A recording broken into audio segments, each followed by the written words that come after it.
최고위원 홍명필입니다. 내가 책임진다.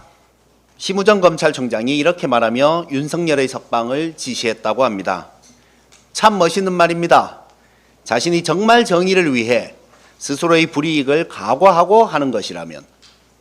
그런데 윤석열 정부에서 늘 승승장구하면서 정권의 입맛에 맞는 일만 한 사람의 말이라 공허할 뿐입니다. 자신의 치부가 드러나거나 자신의 영달이 무너질까 봐 기존에 없던 법 해석에 힘을 실은 것을 모두가 알고 있기 때문입니다. 또한 평생 검찰 생활을 한 그가 삶의 단순한 진리를 전혀 모르고 있기 때문이기도 합니다. 신이 아닌 이상 세상엔 책임질 수 없는 일이 있는 것입니다. 나의 결정이 다른 사람에게 피해를 입히고 돌이킬 수 없는 상실을 줄 수 있기 때문에 보통 사람들은 결정에 신중합니다. 그런데 일개 검찰총장이 500명의 수거 대상과 그 가족과 대한민국의 민주주의를 어떻게 책임지겠다는 말입니까? 지기현 판사의 경우도 마찬가지입니다. 인터넷에서 회자되고 있는 판사의 개인 성향에 대한 얘기는 하지 않겠습니다. 이 판결만을 갖고 말하면 자신이 받기 싫은 공을 떠넘긴 것 같습니다. 순진하게 상급법원 심판을 받아보자는 생각이었을 수도, 검찰이 즉시 항고할 것이라고 생각했을 수도 있겠죠. 그런데 검찰은 자신이 어떤 짓을 저질렀는지 모르는 책상 물린 판사의 생각보다 훨씬 미친 집단입니다. 항고하라고 건네준 공을 갖고 도망쳤으니 이를 어쩝니까? 그 결과 윤석열은 풀려났고 이제 전국에서 난리가 났습니다.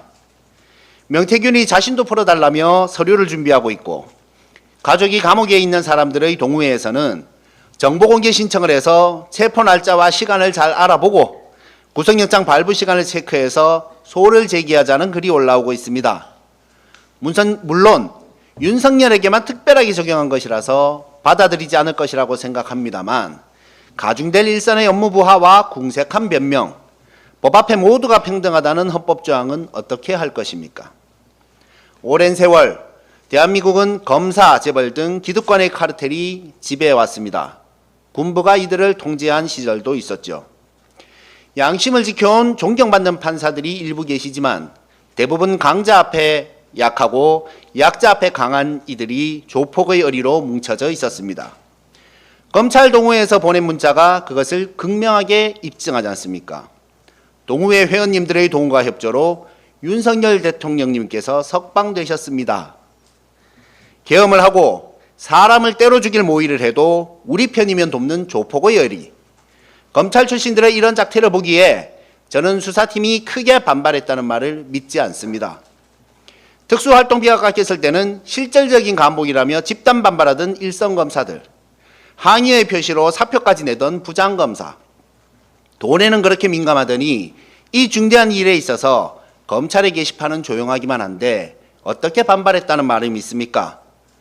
같은 검찰의 범죄에 대해서는 일부러 공소시효를 넘겨 기소하는 집단, 항고하면 인용될까 봐 항고를 포기하는 집단, 조국혁신당이 한결같이 검찰개혁 4법을 주장하는 이유가 여기에 있습니다. 고쳐 쓰지 못할 족속들은 폐기해야 합니다. 썩은 사과 하나가 사과 상자 전체를 망치는 법이니까요. 그리고 그런 폐기는 빠를수록 좋습니다. 어서 합시다. 검찰개혁.